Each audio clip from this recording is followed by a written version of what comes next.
Leader, today I would like to speak on the threats of tariffs being imposed on Ireland by the United States ahead of tomorrow's announcement from Washington. While I hope for the best, it must be serious if the Taoiseach is publicly claiming the effects could be disastrous. Taoiseach Martin said it's important that we don't invite more damage in our response. Well, I would like to know exactly how we could invite any more damage short of a declaration of war against the United States. Taoiseach Martin all but stopped short of giving an endorsement to Kamala Harris. Taoiseach Simon Harris still has a photo on his Instagram of his Kamala Harris campaign hat, while former Taoiseach Leo Varadkar was happy to have couples dinners with her and her husband. While it's wrong in principle to involve yourself in another country's politics, it's even worse to back the losing horse.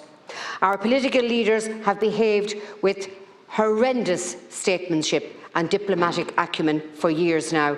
However, we must also realise that these tariffs pose an existential threat because of a long-running problem driven by negligence and naivety in our national economic planning.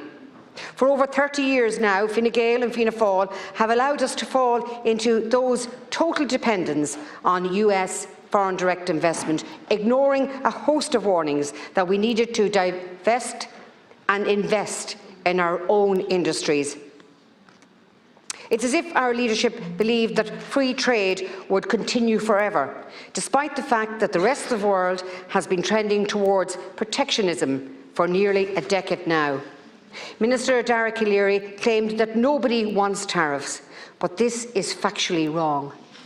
Millions of ordinary Americans want tariffs. They have watched their industries slowly drift out of their country over the past 50 years, and last year they gave President Trump a popular majority because he promised to bring that industry back with tariffs. The government highlights that we will use US leverage to blunt the worst effects of the tariff, but has anyone forgotten that the foundation of the EU is in the customs union? The EU is the EU because we impose tariffs on just about everyone who isn't in it. We need a lot more than a rainy day fund, because what we now face is a torrent that threatens to wash away the poor foundations we have built our economy on.